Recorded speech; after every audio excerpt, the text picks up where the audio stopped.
Salut à tous, bienvenue dans ma chaîne YouTube. Aujourd'hui, Robert Kiyosaki, l'auteur du livre Père riche, Père pauvre, va essayer de résumer son livre en quelques leçons.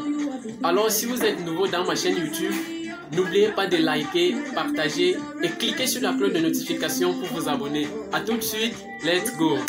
Et j'ai trouvé que c'était vraiment stupide. Pourquoi aller à l'école et obtenir un job et ne rien savoir sur l'argent?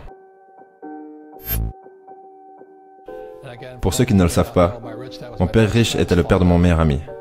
Mon père pauvre était un académique qui n'avait que de bonnes notes. Ce n'était pas mon cas. C'était plutôt un élève avec de mauvaises notes dans les bons jours. Mais mon père riche n'a jamais fini l'école, donc il avait un point de vue complètement différent. Ce n'est ni faux ni juste. Mon père riche était un entrepreneur et mon père pauvre était un prof d'école. Responsable de l'éducation, doctorat, Stanford.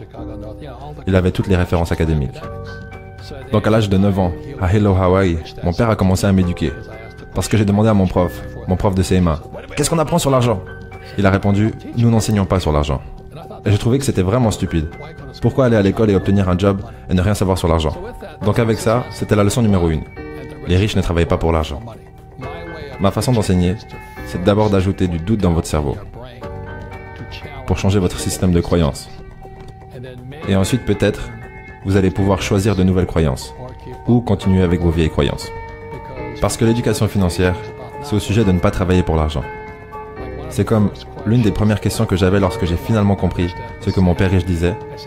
J'ai dit alors, quand est-ce que je n'aurai plus jamais besoin d'un salaire? Donc mon but n'était pas, vous savez, d'aller sur la lune ou de trouver une cure contre le cancer.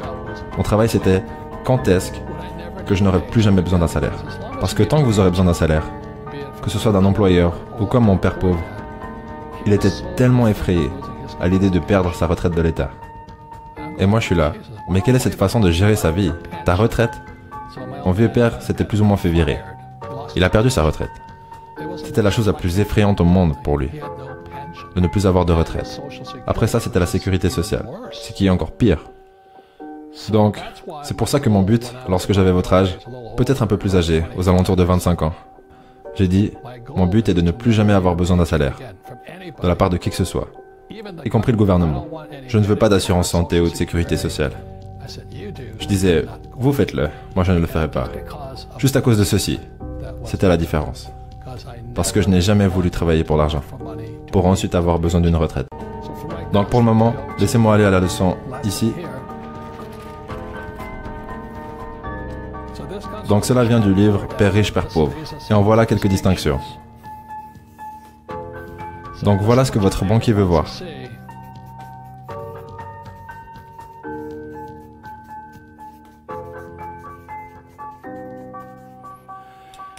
Et fondamentalement, le problème que la plupart des gens font, c'est qu'ils vont à l'école pour obtenir un travail.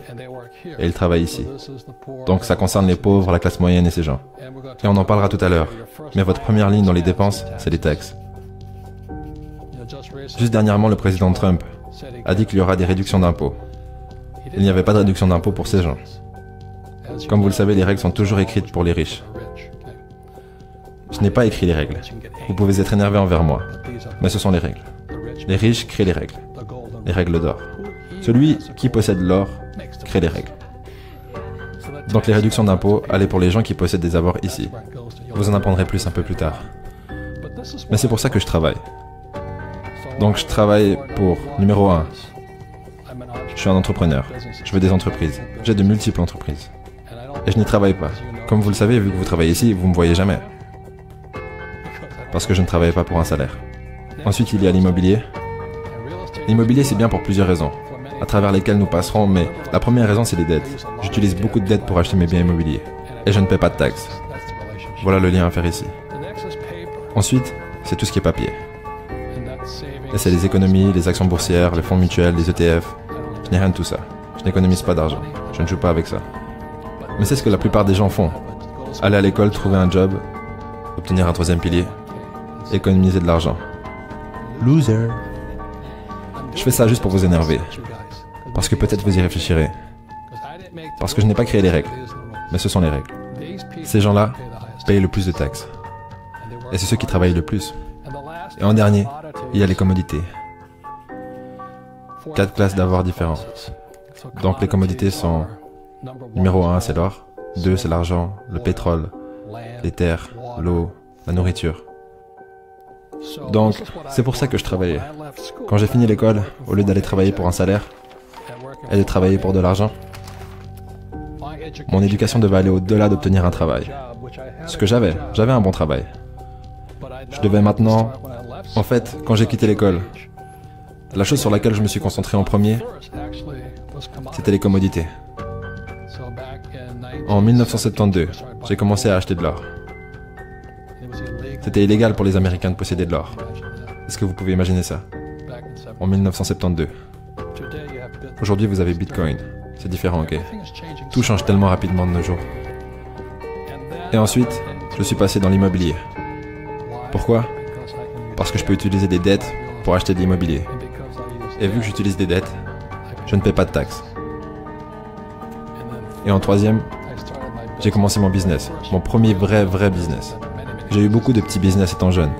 Mais mon premier vrai business, c'était un portefeuille de surfeurs en nylon et velcro. Et c'est devenu directement international. Le problème, c'était que j'étais un idiot.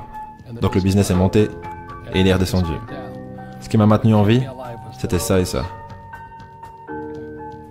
Donc vous pourriez me dire, mais pourquoi tu ne travailles pas pour l'argent? Et on va répondre à ça après.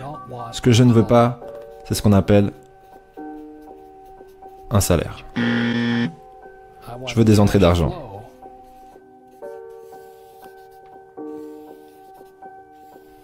Depuis là. Donc c'est ça que je veux dire quand je dis que les riches ne travaillent pas pour l'argent. Vous voulez des entrées d'argent qui vous font payer très peu de taxes. Et je peux utiliser beaucoup de dettes ici.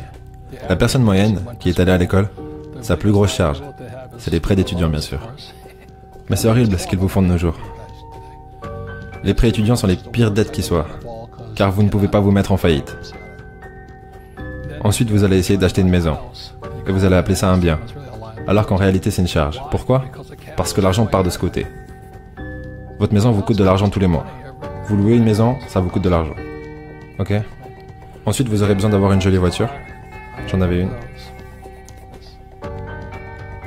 Donc le problème avec la plupart des jeunes, c'est qu'ils vont à l'école et ils trouvent un job. La plupart d'entre eux sont endettés par des prêts d'étudiants. Après, ils essaient de se marier, acheter une maison, une voiture. Et après, ils ont des dettes de carte de crédit. Mais ils n'ont jamais la chance d'arriver ici. Donc quand je dis que les riches ne travaillent pas pour l'argent, je n'ai jamais voulu dépendre d'un salaire, que ce soit d'un employeur ou du gouvernement. Je voulais être un être humain libre. Mais si vous avez un job, vous êtes taxé. Si vous engagez des employés, ils vous donnent des allègements fiscaux. Regardez Amazon par exemple, qui cherche un nouveau siège.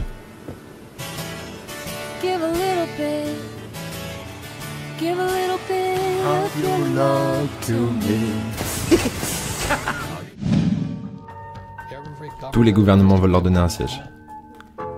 S'il vous plaît, venez en Inde. S'il vous plaît, venez au Canada. Pourquoi? Parce qu'ils apporteront des employés. Et les employés payent des taxes. C'est la même chose avec Tesla. Je crois qu'ils ont reçu 50 milliards ou quelque chose du genre de la part de l'État du Nevada parce qu'ils apportent des employés. Donc c'est pour ça que lorsque vos profs vous disent d'aller à l'école et de trouver un job, vous vous dites « Je pense que je vais penser un petit peu différent cette fois. » Mais vous aurez besoin d'un job. Mais vous voulez un job pour l'expérience. Voilà la différence.